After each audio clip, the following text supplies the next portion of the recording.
आज की इस वीडियो में हम रीड करेंगे यूजीसी नेट की एक यूनिट लिंग्विस्टिक्स के एक टॉपिक बेसिक इंग्लिश प्रोजेक्ट को। ये टॉपिक यूजीसी नेट इंग्लिश के अलावा बाकी जो कॉम्पिटिटिव एग्ज़ाम है इंग्लिश लिटरेचर और लैंग्वेज के लिए उन सभी में हेल्पफुल रहेगा। तो चलिए स्टार्ट करते हैं हम इस टॉपिक बेसिक इंग्लिश प्रोजेक्ट को।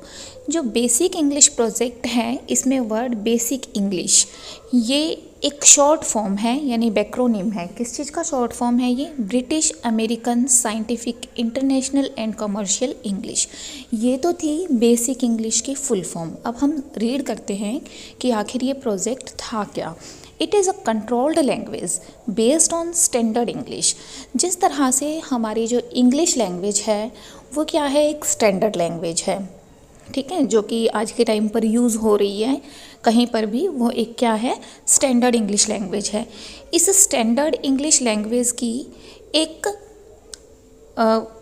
कंट्रोल्ड लैंग्वेज है, उसे हमने बेसिक इंग्लिश कहा है। स्टैंडर्ड इंग्लिश लैंग्वेज का ही एक कंट्रोल्ड फॉर्म है जिसे बेसिक इंग्लिश कहा गया है। अब ये जो कंट्रोल्ड लैंग्वेज है ये आखिर क्या होती है? कंट्रोल्ड लैंग्वेज नेचुरल लैंग्वेज का एक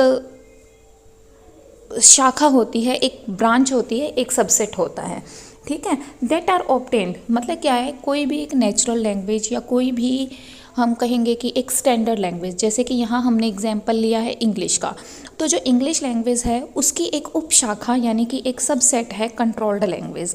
और यहाँ कंट्रोल्ड लैंग्वेज कौन सी है? बेसिक इंग्लिश है।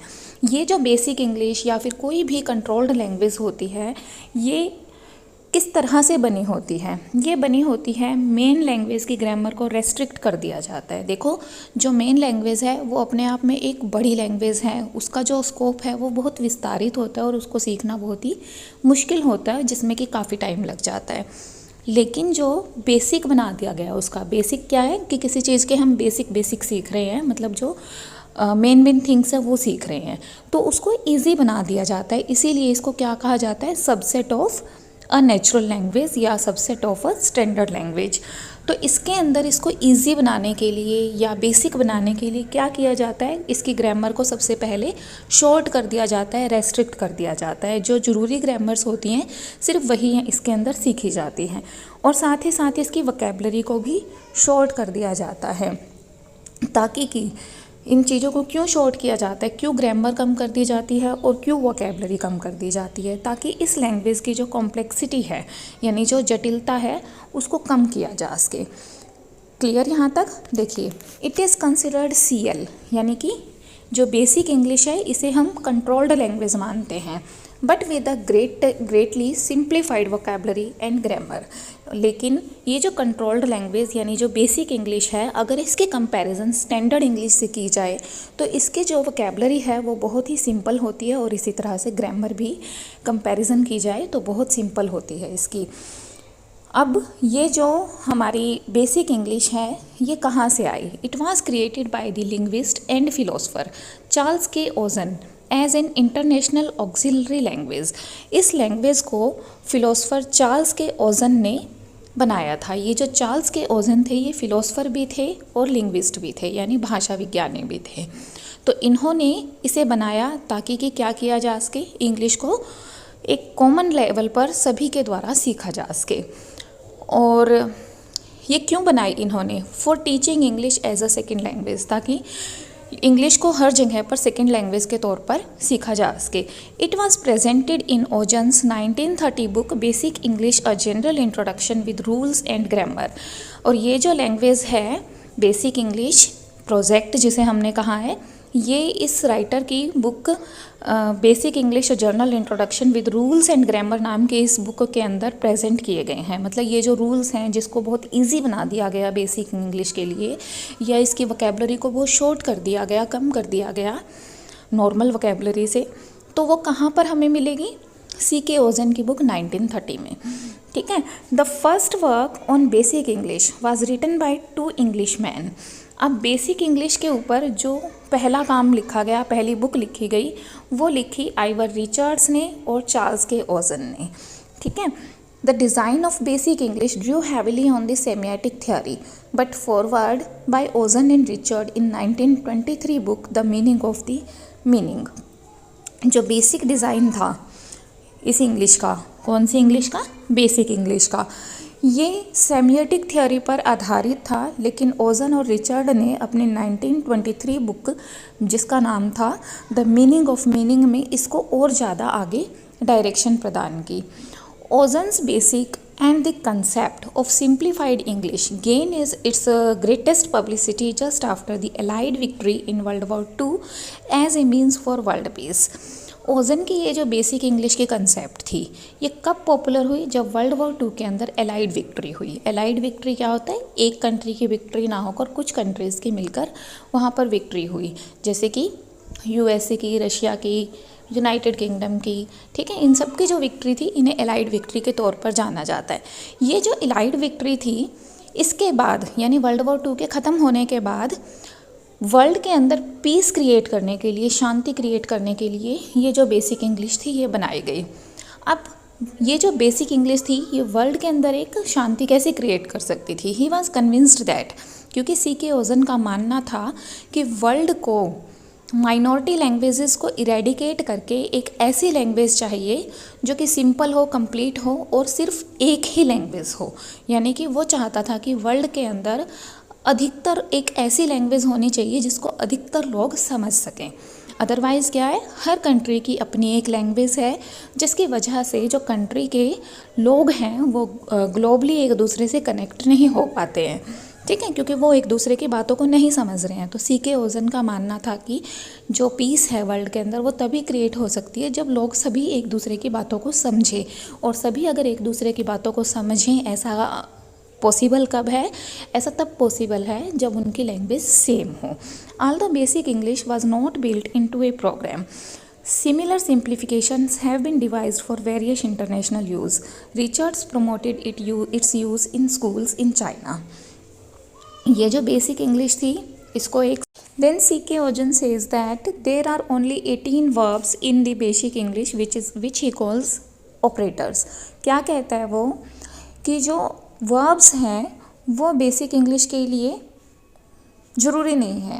देखो उसने अपने जनरल इंट्रोडक्शन में कहा बेसिक इंग्लिश के, there are no verbs in basic English, कि बेसिक इंग्लिश में कोई वर्ब्स नहीं होती है, लेकिन उसने 18 वर्ब्स रखी जो कंप्लीट ग्रामर में, कंप्लीट इंग्लिश में, बेसिक इंग्लिश में वर्ब्स का काम करेंगी, और इन वर्ब्स को उसने ऑपरेटर्स का नाम दिया। It was an assumption that noun use in English is very straight forward but verb use is not so straight forward. और ये एक एजम्पशन है इंग्लिश लैंग्वेज के लिए कि इसमें नाउन का जो यूज़ है वो बहुत ही सिंपल है, मतलब आसानी से इंसान सीख सकता है, लेकिन जो वर्ब्स का यूज़ है वो इतना सिंपल नहीं है। इसीलिए इसने क्या किया, C.K. ओजन ने जो वर्ब्स थी उनको एलिमिनेट कर दिया और सिर्फ बहुत ज़रूरी 18 वर्ब्स को उसके अंदर रखा। Ogden's word list include only word root which in practice are extended with the defined set of affixes and full set of forms allowed for any available words. अब ओजन ने क्या करा, अपनी इस लिस्ट के अंदर जो उसने वोकैबलरी की 850 वर्ड्स की लिस्ट दी उसके अंदर सिर्फ रूट वर्ड्स को रखा और कहा कि इन्हीं को एक्सटेंड करके आगे यूज़ किया जा सकता है सफिक्सेस और एफिक्सेस की हेल्प से। इन्हीं को उसने क्या कहा, full set of forms allowed for any available words, noun, pronoun और limited set of verbs. The 850 core words are enough for everyday life. उसका मानना था कि ये जो 850 कोर वर्ड्स हैं, मूलभूत वर्ड्स हैं, ये हर रोज़ की लाइफ में इंग्लिश बोलने के लिए इनफ है। However, Ojan prescribed that any student should learn an additional 150 word list for everyday work in some particular field. लेकिन साथ ही साथ वो ये कहता है कि अगर कोई स्टूडेंट किसी पर्टिकुलर फील्ड से, किसी पर्टिकुलर फील्ड जैसे टेक्नोलॉजी, इंजीनियरिंग, मेडिकल या कोई भी और दूसरा पर्टिकुलर फील्ड है, उसके लिए इंग्लिश का यूज़ करना चाहता है तो उसे 150 एडिशनल वर्ड और सीखने पड़ेंगे। इस तरह से उसने एवरीडे वर्क और लाइफ के लिए 1000 वर्ड वोकैबलरी का निर्माण किया। ठीक है, इसके बाद वो क्या कहता है कि जो वर्ड्स हैं वो किस तरह से बनाए जा सकते हैं। उसने बताया कि प्लूरल बनाने के लिए हम एस का यूज़ कर सकते हैं, जैसे रिंग से रिंग्स, बॉक्स से बॉक्सेस। नाउन्स बनाने के लिए हम ई आर और आई एन जी का यूज़ कर सकते हैं, जैसे प्रिजन से प्रिजनर और बिल्ड से बिल्डिंग।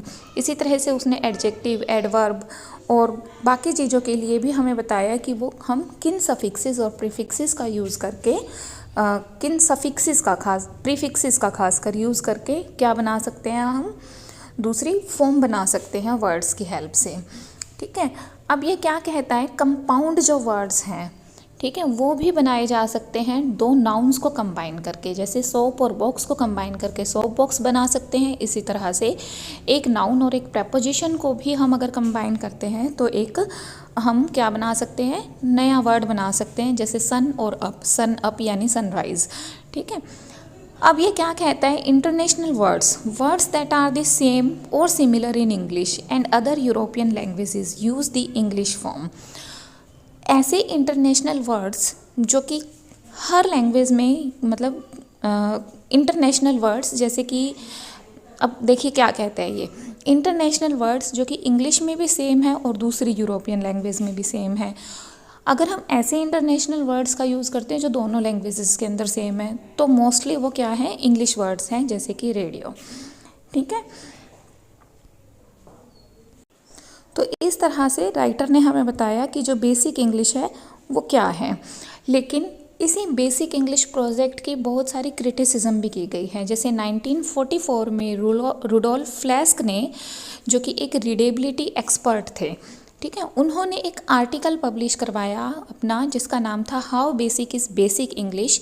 और ये जो आर्टिकल था, इसमें उन्होंने कहा कि जो बेसिक इंग्लिश है वो वास्तव में इंग्लिश है ही नहीं, क्योंकि सिर्फ इतने से वर्ड सीखकर एक इंग्लिश को नहीं सीखा जा सकता। ऐसा किसका कहना था, रुडोल्फ फ्लेस्क का कहना था, जो कि एक रीडेबिलिटी एक्सपर्ट थे। Essence of his complaint is that the vocabulary is too restricted. उनका कहना था कि वोकेबलरी बहुत कम है, जिसकी वजह से जो स्पीकर है या जो बिगिनर है वो एक ऑकवर्ड और डिफ़िकल्ट सिचुएशन के अंदर टेक्स्ट को एंड अप करता है, मतलब वो कम्प्लीटली इस लैंग्वेज का यूज़ नहीं कर पाता है। और साथ ही साथ वो ये भी कहता है कि जो बेसिक वोकेबलरी है या जो वर्ड्स हैं बेसिक इंग्लिश के, वो बहुत ही अनऑर्डर्ड हैं, अनऑर्डर्ड या आर्बिट्रेरी है, यानी कि अव्यवस्थित से हैं, जिनकी वजह से जो लैंग्वेज है वो इतनी सिंपल नहीं रह जाती है। इसके बाद shape of things to come, जो कि H.G. वेल्स का एक नॉवल है, उन्होंने उसमें बेसिक इंग्लिश को एक लिंग्वा फ्रेंका के फॉर्म में दिखाया है। जॉर्ज ऑरवेल ने बेसिक इंग्लिश का यूज़ किया है, बेसिक इंग्लिश को प्रमोट किया है 1945 में।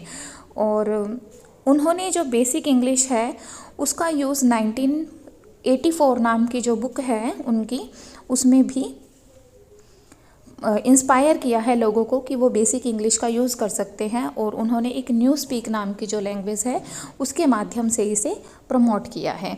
लेकिन एविलन वो का कहना है कि 1945 में इन्होंने अपने नॉवल ब्राइड शेड रेविस्टेड में जो बेसिक इंग्लिश है उसको बहुत ही अच्छे से क्रिटिसाइज़ किया है। और क्या कहा है कि it was a bleak period of present privation and threatening disaster the period of soybean and Basic English, कि ये जो पीरियड था वर्ल्ड वॉर 2 का, ये एक ब्लीक पीरियड था, यानी कि बहुत ही खोखला पीरियड था, जिसके अंदर प्रेजेंट प्रिवेशन और थ्रेटनिंग डिज़ास्टर थे। ये जो पीरियड था ये सोयाबीन्स का और बेसिक इंग्लिश का, यानी कि जो नकली थिंग्स थी उनका पीरियड इसने कहा है। और उन नकली थिंग्स के अंदर इसने सोयाबीन और बेसिक इंग्लिश को काउंट किया है। तो इस तरह से ये क्या कहता है कि जो बेसिक इंग्लिश है वो असंतोषजनक है। And in consequence the book is infused with a kind of gluttony for food and wine. अब जैसा कि ये जो पीरियड था ये कैसा था, सोयाबीन पीरियड था, यानी कि जो फूड प्रोडक्ट थे वो भरपूर मात्रा में नहीं मिलते थे, लेकिन लोग इतने भूखे थे कि उनका जो खाने के लिए असंतोष था, फूड के लिए और वाइन के लिए जो असंतोष था वो बहुत ज़्यादा था। लेकिन बाद में क्या, और इसी तरह से जो रेटोरिकल और ऑर्नामेंटल लैंग्वेज थी उसके लिए भी वो बहुत ही ज़्यादा उत्सुक रहते थे। लेकिन जब बाद में उनका पेट भर जाता है तो क्या कहता है, आई फाइंड डिसटेस्टफुल।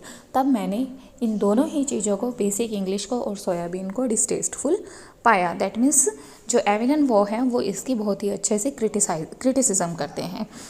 अब अगर हम बात करते हैं तो basic English by C.K. Ozone, if so this language was designed with a simplified vocabulary for only 850 words for easier international communication. एक लाइन में अगर हम इसको समराइज करते हैं तो जो बेसिक इंग्लिश प्रोजेक्ट है वो C.K. ओजन ने स्टार्ट किया और ये 850 वर्ड्स की एक ऐसी लिस्ट है जो कि इंटरनेशनल कम्युनिकेशन के लिए दी गई है ताकि कि इंग्लिश को ईजी बनाया जा सके और बिगिनर्स इसका यूज़ कर सकें। आई होप आप सभी को समझ आया होगा कि जो बेसिक इंग्लिश प्रोजेक्ट है वो क्या चीज़ है। और नेक्स्ट वीडियो में हम इसी बेसिक इंग्लिश लैंग्वेज या बेसिक इंग्लिश प्रोजेक्ट के लिए क्विज़ को रीड करेंगे। आप